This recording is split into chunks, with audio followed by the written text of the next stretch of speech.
저는 원래 치약을 끝에서부터 써서 이렇게 아껴 써야 되는 그런 스타일인데 저희 아내는 그냥 가운데 푹푹 눌러요.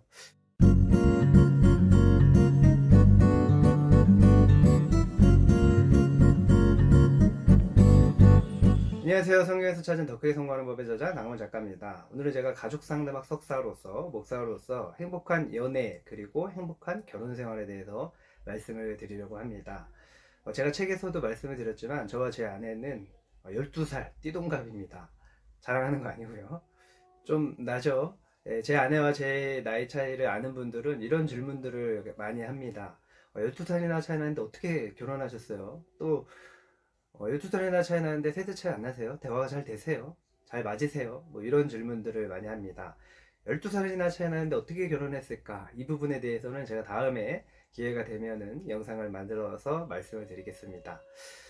또 어떤 분들은 속으로 그런 생각을 할지도 모릅니다. 나이가 비슷한 사람들도 결혼하면 잘 안 맞고 대화가 잘 안 돼서 이혼하는 경우들도 참 많은데, 사이가 좋지 않은데 12살에 나는데 어떻게 그게 맞을까? 그런 의문을 품고 계실지도 모릅니다.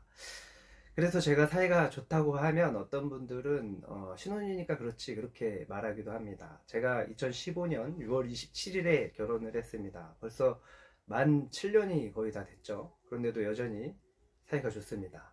사실입니다. 그런데 저희 부부는 여전히 대화도 잘 되고 사이도 굉장히 좋습니다. 물론 다툴 때도 있죠. 목사이고 사모일지라도 여전히 부족함이 있고 또 앞으로 성장해야 되는 부분들이 많이 있기 때문입니다. 그래도 저는 결혼해서 굉장히 행복합니다. 사실입니다. 두 번이나 강조하네요. 네, 그렇다면 어떻게 12살이나 차이 나는데 사이가 좋고 행복하냐? 아내가 예뻐서 그런 거 아니냐? 그런 말을 할 수 있죠. 물론 저희 아내 굉장히 예쁩니다. 그러나 결혼해서 살아보면 알 수 있는 것이 외모는 사이 좋은 것과 그렇게 크게 관련이 있지 않다는 겁니다. 물론 어느 정도 영향은 있을 수 있죠. 그러나 외모보다 더 중요한 것들이 부부 관계에서는 있습니다. 연애할 때도 마찬가지겠죠. 우리 부부가 사이가 좋은 이유, 첫 번째 이유, 그것은 제 아내가 기분이 나쁘면 바로바로 말하기 때문입니다. 아이러니하게도 그래서 대화가 됩니다.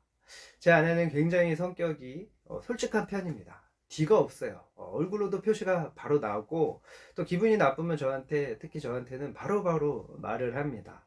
그래서 오히려 대화를 하게 되고 또 마음이 상하고 문제가 생겨도 해결을 하게 됩니다. 참 아이러니하죠. 사실 근데 이게 굉장히 중요해요. 마음에 있는 이야기를 다 하는 거. 한때 여러분 굉장히 유행했던 용어가 있지 않습니까? 아이메시지 여러분도 들어보셨죠? 나 전달법, 나 전달법.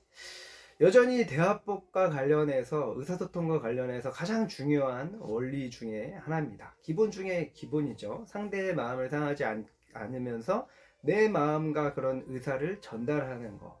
정말 좋은 의사소통 기법입니다.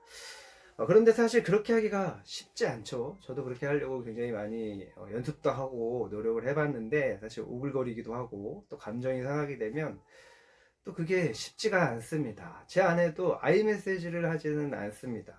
그냥 말합니다. 자기의 속마음이 있는 거, 기분이 나쁘면 나빴다는 대로 그대로 말을 합니다. 그래서 어쩔 때는 제가 기분이 나쁠 때도 있습니다. 그런데 저는 아내가 바로바로 말해서 오히려 좋습니다. 아내의 속마음을 알 수 있고 그때 또 제 이야기도 할 수 있어서 한번 다툴지라도 오히려 의사소통이 됩니다. 속마음을 알게 된다는 거죠. 사실 아내와 저는 나이 차이뿐만 아니라 성향이 굉장히 다릅니다. 거의 완전히 다르다고 할 수 있을 정도 달라요. 저는 ESTJ이고 제 아내는 ENFP입니다. 여러분 MBTI에 대해서 좀 아시나요?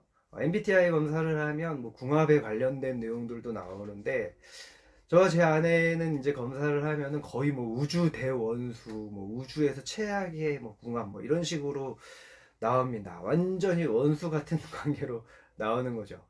성향이 완전히 달라요. 외향적이라는 거 하나 빼고는 완전히 다릅니다. 저는 뭐 ESTJ니까 감각형이고 아내는 직관형이고 또 저는 사고형이고 아내는 감정형이고 저는 판단형이고 아내는 인식형이라고 합니다. 무엇보다 아내는 새로운 걸 하는 거를 새로운 걸 막 도전하고 실행하는 거를 굉장히 좋아해요. 어떤 걸 뭐 계획해서 하고 뭐 그것을 다듬고 이런 스타일이 아닙니다. 근데 저는 완전히 ESTJ의 전형적인 스타일이라서 계획하고 또 다듬고 어떤 면에서는 좀 완전주의적인 성향도 좀 있어요. 전혀 다르죠. 저는 어쩔 때 보면은 저희 아내가 하는 행동을 보면서 깜짝깜짝 놀랄 때가 있어요. 저는 이 유튜브를 시작하는 것도 굉장히 이제 책을 출간하고 나서 용기를 내서 했는데 제 아내는 그 전에 이미 그냥 쉽게 쉽게 막 올리면서 그렇게 했어요. 굉장히 놀랐습니다. 그것을 막 즐기는 스타일이에요. 오히려 뭐 지루하고 뭐 같은 것을 계속하는 거를 별로 좋아하지 않는 성향이죠. 근데 저는 한번 하면 그것을 끝까지 좀 하는 그런 계획적인 거 외에 갑자기 들어오는 것을 갑자기 하는 것을 별로 안 좋아하는 스타일입니다. 그래서 제가 부목사로 사역을 할 때 그런 부분에서 좀 힘든 경우가 좀 많이 있었어요. 나중에 제가 기회가 되면은 MBTI에 대해서도 영상을 한번 만들어 보겠습니다. 제가 이래봬도 대학교 학생생활상담센터에서 대학생들 MBTI 해석 상담을 많이 했었습니다. 자, 그래서 어떤 상담사분은 ESTJ와 ENFP가 사이가 좋다는 것은 둘 중에 한 명이 참고 있는 거다. 뭐 이렇게 말을 할 정도로 ESTJ와 ENFP는 완전히 다르죠. 자, 그런데 여기에 두 번째 원리가 있습니다. 저와 제 아내가 여전히 사이가 좋은 두 번째, 바로 판단유보입니다. 판단유보. 여러분, 판단유보라는 단어가 무슨 뜻인 줄 아시죠? 어떤 일이나 문제가 생겼을 때 즉각적으로 느껴지는 생각과 그런 어떤 감정이 있죠. 그것을 조금 뒤로 밀어두는 거예요. 그냥 쉽게 쉽게 판단해서 그것을 막 이렇게 결정짓는 것이 아니라 조금 뒤로 밀어두고 지켜보는 거죠. 있는 그대로 받아들이고 그 상대의 그 행동이나 어떤 말을, 어떤 사건을, 어떤 문제를 있는 그대로 받아들이고 내 감정과 내 생각은 시간이 어느 정도 지나고 나서 판단을 하는 그런 방법입니다. 판단 유보, 판단 중지 이렇게 얘기를 하죠. 흔히 결혼하면은 뭐 이렇게 자주 다투는 이야기가 많이 나오는 얘기가 뭡니까? 뭐 이렇게 치약을 중간에서부터 눌러서 쓰느냐, 뒤에서부터 끝에서부터 눌러서 쓰느냐, 뭐 이런 것 때문에도 다툰다고들 하죠. 정말 별거 아닌 걸로 다툽니다. 그리고 또 뭐 양말을 뭐 이렇게 세탁기에 넣어 놓을 때 뭐 이렇게 뭐 뒤집어서 넣어 놓느냐 아니면 제대로 놓느냐 이런 것 때문에 많이 다툰다고들 하죠. 우리 부부는 그런 거를 전혀 신경 쓰지 않습니다. 저는 원래 치약을 끝에서부터 써서 이렇게 아껴 써야 되는 그런 스타일인데 저희 아내는 그냥 가운데 푹푹 눌러요.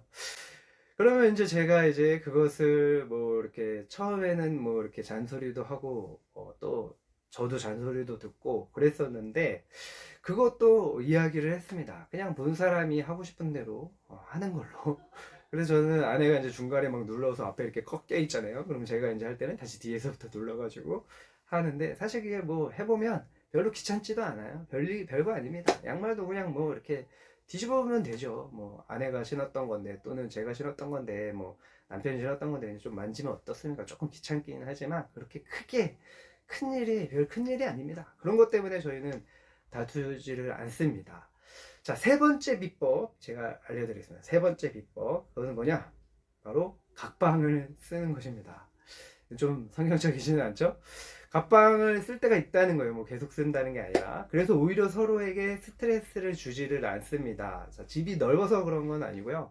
저희 집은 방 두 개입니다. 방 두 개. 아주 우리 아들이 어려서 따로 방을 주지 않기 때문에 방이 두 개인데도 이렇게 각방을 쓸 수가 있어요. 이유는 제가 목사이기 때문입니다. 때로는 설교를 준비하다 보면은 자정이 넘어갈 때가 있어요. 설교가 뭐 이렇게 딱 몇 시간에서 집중하면 딱 나온다 이런 것이 아니기 때문에 새벽 예배를 준비할 때도 있고 또 이제 제가 작년에 책을 두 권을 쓰지 않았습니까? 뭐 이렇게 놀면서 쓴 게 아니기 때문에 하는 일 다 하면서 썼기 때문에 그땐 또 제가 상담사 수련도 받고 있었어요. 그래서 천안까지 일주일에 두 번씩 하루 종일 다녀오고 그럴 정도로 바쁠 때였는데 책을 두 권이나 썼죠. 그래서 제가 이제 책을 쓰다 보면은 언제 쓰겠습니까? 저녁에 쓰죠. 저녁에 쓰다 보면은 자정이 넘어가고 막 3시, 4시까지도 쓰고 막 그랬습니다. 그래서 제가 책을 다 쓰고 나서 목 디스크가 생길 정도로 이렇게 좀 무리를 했었는데 제 아내가 근데 잠기가 굉장히 밝아요. 잠기가 굉장히 밝아가지고 조금만 부스럭거려도 잠이 깨고 그렇습니다. 그렇다 보니까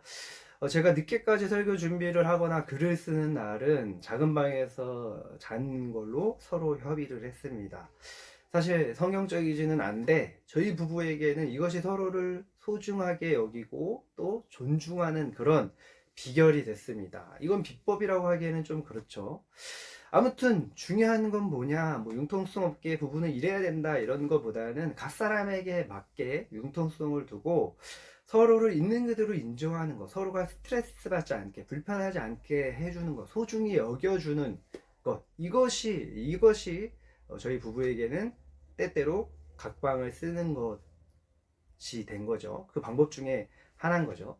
그것이 부부관계를 좋게 해주는 비결입니다. 마지막으로 저희 부부가 12살이나 차이 남에도 불구하고 관계가 아직까지 좋은 행복한 비법 중에 네 번째, 이것은 뭐냐면 우리 부부가 서로가 아버지나 어머니가 아니라는 것을 결혼 예비학교를 통해서 배웠기 때문입니다. 그래서 나의 어떤 뭐 아내라면 이렇게 해야 된다, 아니면 뭐 남편이라면 이렇게 해야 된다 하는 것을, 그런 것을 없앤 거죠. 오히려 저 상대는 이런 아내관이 있고 저 상대는 이런 남편관이 있다, 그런 관점이 있다, 기준이 있다, 이것을 배웠기 때문에 서로에 대해서 인정을 하고 그에 맞게 대처를 할 수가 있었습니다. 제가 결혼할 때 사역했던, 부목사로 사역했던 교회가 담임 목사님이 이제 상담대학원의 교수님이셨고, 전도사님 중에서도 대상관계 이론과 뭐 가족 상담학의 교수님이신 분이 있었습니다. 그래서 이 담임 목사님이 부부 치료의 전문가셨어요. 그래서 이 담임 목사님이 이제 목사님에게 주례를 받으려면은 결혼예비학교를 꼭 저 전도사님, 대상관계 치료와 부부관계의 전문가이신 그 전도사님에게 결혼예비학교를 받아야 된다, 그것을 이수해야만 내가 꼭 주례를 해주겠다, 그렇게 말씀을 하셔서 나름대로 비싼 그 삼당료를 내고 결혼예비학교라는 것을 그 여자 전도사님, 대상관계와 부부치료의 전문가, 상담대학원 교수님이신 그분에게 일주일에 2시간씩 3번, 3회에 걸쳐서 상담을 받았습니다. 그때 심리검사 결과가 저는 어머니가 이상적인 아내의 모습이었고, 저희 아내는 아버지가 이상적인 남편의 모델이었어요. 그러니까 저는 이제 저희 어머니를 굉장히 어떤 이렇게 이상적인 존재로 좋게 봤었고, 또 저희 아내는 저희 아내의 아버지가 아내를 너무 이렇게 잘 예뻐하고 잘해줬기 때문에 그런 어떤 이상적인 남편 간의 모습이 아버지였던 거예요. 그런데 이 상담해주신 전도사님이 우리 각자에게 그런 어떤 상황을 알려주시면서 서로는 각각은 뭐 아버지나 어머니가 아니다, 있는 그대로 인정해 줘야 된다, 그리고 그 사람의 그런 어떤 남편관, 그 사람의 아내관을 알고 그것에 맞춰주려고 한다기보다는 나름대로 배려를 하면서 최선을 다하면 된다, 뭐 그렇게 교육을 해주셨어요. 상담을 해주셨어요.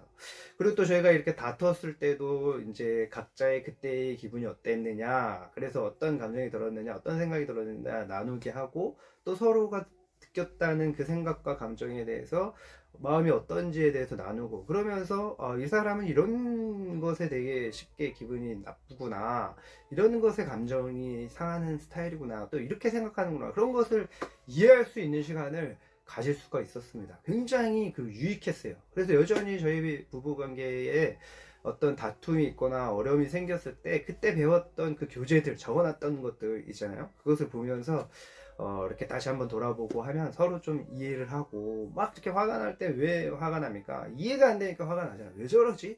왜 저래? 뭐 이러면 이제 안 되는 거예요. 그래서 이제 그런 이해할 수 있게 되다 보니까 이제 마음이 또 미안한 마음도 들고 이해도 되고, 그러니까 서로 사과도 하게 되고, 그러니까 다툴지라도 그 문제가 해결이 되고, 또 오히려 다툼 속에서 서로의 생각을 알게 되고 서로에 대해서 더 이해하게 되고, 그러다 보니까 그 다음에는 좀 배려도 하게 되고, 물론 뭐 같은 것으로 계속 다툴 때도 많이 있습니다. 저희도 뭐 어떤 다른 부부들이랑 뭐 그런 똑같은 사람이니까요. 그죠? 자, 그래서 저도 여러분 이 비법 정말 전문가에게 결혼하기 전에 결혼예비학교 같은 어떤 상담 같은 그런 것을 교육을 받고 상담을 받는 것이 정말 중요한 비결 중에 하나입니다. 그것만 해도 정말 달라요. 천지 차이 납니다. 천지 차이가 납니다. 그러니까 꼭 결혼하기 전에 결혼예비학교나 전문가에게 그런 어떤 상담이나 교육을 꼭 받으시기 바랍니다. 그래서 저도 결혼예비학교 과정이라는 것을 운영을 하고 있어요. 이제는 저도 전문가가 됐죠. 가족 상담학 석사를 했고, 또 상담 수련도 받고, 또 많은 이제 제자들을 양육하면서 부부 상담도 해주고 그러다 보니까 이제 사람을 잘 도울 수가 있습니다. 또 제가 7년 동안 결혼 생활한 그런 경험들을 이제 알려줄 수가 있죠. 그래서 저에게 연락을 주시면 제가 도움을 드리겠습니다. 혹시 당신은 이제 바쁘니까 사이가 좋은 거 아니냐? 뭐 그렇게 생각할 수가 있습니다. 사실 제가 바쁩니다. 그런데 교회를 개척한 이후에는 바쁘지만 어디서 바쁘냐? 집에서 바쁩니다. 이게 무슨 말이냐면 저희 교회가 이제 그 지하에서 얻어가지고 처음에는 교회 가가지고 뭐 설교 준비도 하고 여러 가지 일들도 하고 기도도 하고 그랬었는데 지하에 오래 있다 보니까 좀 몸이 안 좋더라고요. 저도 이제 마흔이 넘어가지고 몸 관리를 좀 하게 돼요. 그래가지고 오래 있으면 조금 매일 오래 있으면 좀 안 좋더라고요. 뭐 하루나 뭐 이렇게 잠깐 있는 거는 괜찮은데 그래서 제가 이제 집에서 작은 방에서 설교 준비도 하고 여러 가지 일들도 하고 책 쓰고 뭐 글도 쓰고 이렇게 합니다. 그러다 보니까 사실 뭐 부목사 때는 정말 뭐 거의 뭐 같이 잠만 자는 그런 밥 같이 먹은 적도 별로 없어요. 그럴 정도로 바빴었는데 이제는 거의 같은 공간에서 같이 있습니다.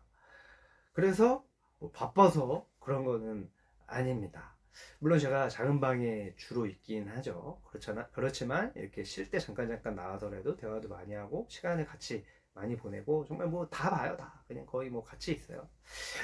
자, 오늘 제가 알려드린 4가지 비법만 여러분 기억하셔도 연애를 하거나 어떤 부부 생활을 할 때 정말 큰 도움이 됩니다. 사실 가장 중요한 것들은 거의 다 말씀을 드렸어요. 다음에 제가 또 영상을 통해서 어떻게 해야 연애를 사이좋게 할 수 있는지, 그리고 또 결혼 생활, 부부 생활을 정말 의사소통을 잘 하면서 서로 사이좋게. 사실 부부가 사이가 좋으면은 가장 큰 축복 아닙니까? 뭐 이렇게 어떤 친구보다도 부부가 이제 친하면은 사이가 좋으면은 그것만큼 행복한 것이 없죠. 가장 큰 내 편이 되죠. 그래서 이것을 여러분 잘 기억해 두시고 꼭 이것대로 연애를 하거나 어떤 부부 생활을 하거나 할 때 꼭 활용해 보시기 바랍니다. 다음에는 제가 제 아내를 어떻게 만나게 됐는지와 12살이라고 하는 그 큰 벽을 어떻게 뛰어넘고 결혼까지 하게 됐는지에 대해서 말씀을 드리겠습니다. 사실 뭐 굉장히 뛰어넘어야 될 벽들이 많았습니다. 아주 다이나믹했어요. 여기서는 말씀을 드리지 못할 정도의 센 얘기들도 많이 있는데 그것까지는 말씀을 드리지 못하겠지만 나름대로 최선을 다해서 여러분들에게 저의 사연과 스토리를 또 말씀드리겠습니다. 그것만 들어도 여러분들이 연애와 결혼 준비하는 데 있어서 많은 도움이 될 것입니다. 오늘도 영상 끝까지 봐주셔서 감사드립니다. 지금까지 성경에서 찾은 더 크게 성공하는 법의 저자 강훈 작가였습니다. 여러분 더 크게 행복하세요.